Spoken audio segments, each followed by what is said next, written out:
My name is Virgil Simmons. When I was born, my brother couldn't say brother. He'd come out with Bubba. And from then on, I was Bub until I got into the first grade in school. And the teacher kept yelling for Virgil, and I sat there and didn't. And everybody was pointing their finger at me because finally it dawned on me, hey, that's my name. So I was born in Bay City, and Faye and my wife, Faye, and I constructed our home about maybe a block and a half from where I was born. You couldn't pay me to move. There's not enough money to make me move. I was 18 and a half, almost 19, when I joined the military. When I didn't join, I was drafted. There was three of us three of my buddies, or two of my buddies, and I wanted to join the Air Corps. It was called Air Corps in those days. And because I knew how to fly, I had my older brother taught me how to fly, so I knew how to fly. I thought I had it made to get in the Air Corps. After we graduated that summer, we got drafted. And Mort was a duck hunter, so they called him right away. He ended up being a machine gunner on a set B-17 in Germany. He got shot down and was prisoner of war for a long time. He did survive, but he was a little bit screwed up when he come back home from being a prisoner of war. And Bill, he got drafted, and they sent him to Arizona to a camp down there, and he ended up in an infantry camp, infantry company, rifle company rather, I should say. And so I was still there by myself, and I thought, what am I going to do? Everybody's going with me, And finally, they called me up and told me to go. I had to go. I was in the 70th Division and trained as a radio operator in Camp Adair. So they gave us the privilege or choice. Did we want to go to the East Coast and go to Europe, or did we want to go to the Pacific? Well, I picked the Pacific because my brother was in Australia at that time. He was in the 41st Division, and they shipped him to Australia. And I thought the chances are slim to none, but maybe we would run across. Unfortunately, they landed on New Guinea, and then fought there.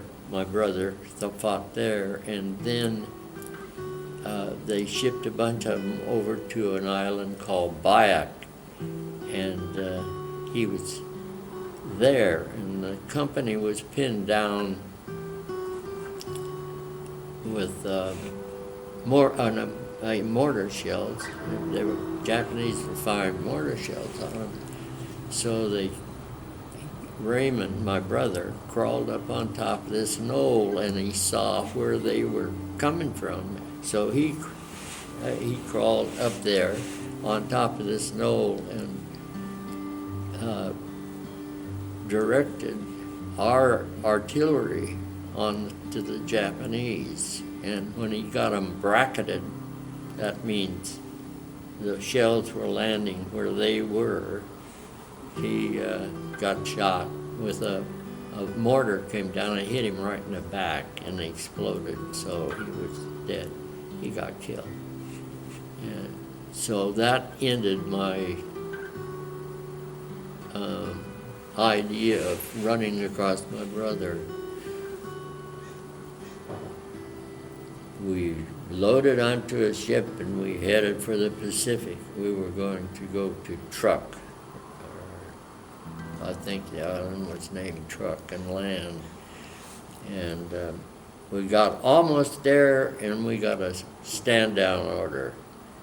So here we're all on the ships, ready to land on a beach somewhere, but they told us no.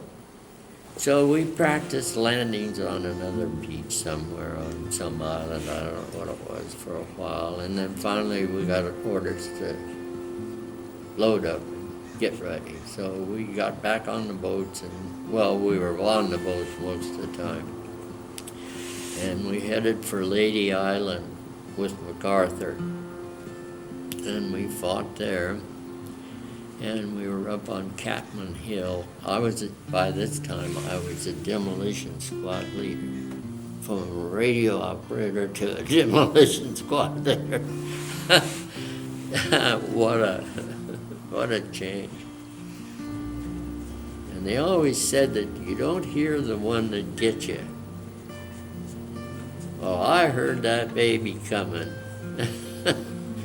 And here again, somebody told me to jump, and so I jumped off this way, and the thing lit 4 feet, about 4 feet from me, from where I was standing, and exploded. But it went in, the field was a plowed field, and it was really soft, and it went in really deep.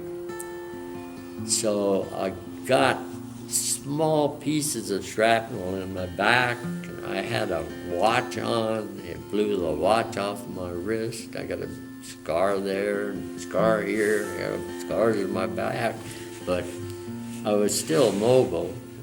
The pieces were really small, and I went up there to find it out, and I found out that what they needed and come back, and but I couldn't hear. I had to write things down. You guys write it down. Don't tell me, write it down. So they wrote it down, and I came back and I couldn't hear. Well, I should have went somewhere to the medics or something to find out what could they do for my ears, I guess, but I didn't. And never did come back all the way because I can't hardly hear now. But anyway,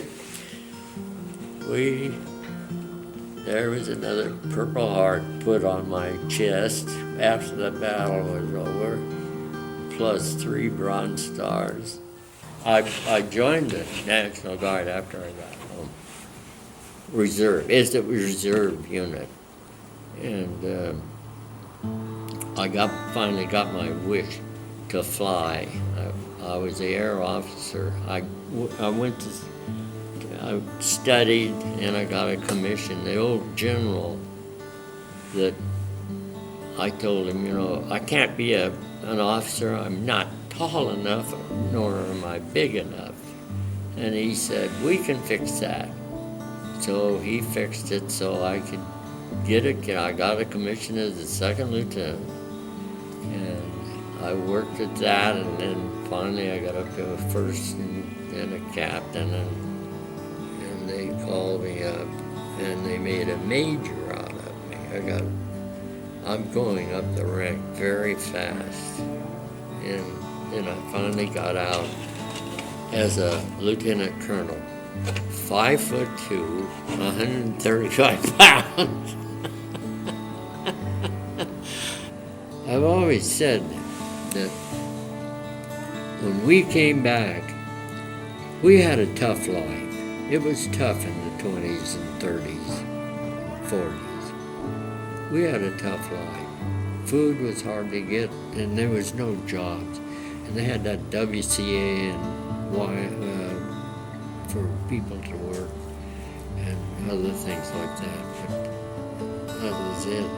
And so we wanted our kids to have a better life than than we did. We didn't know how good of a life we had.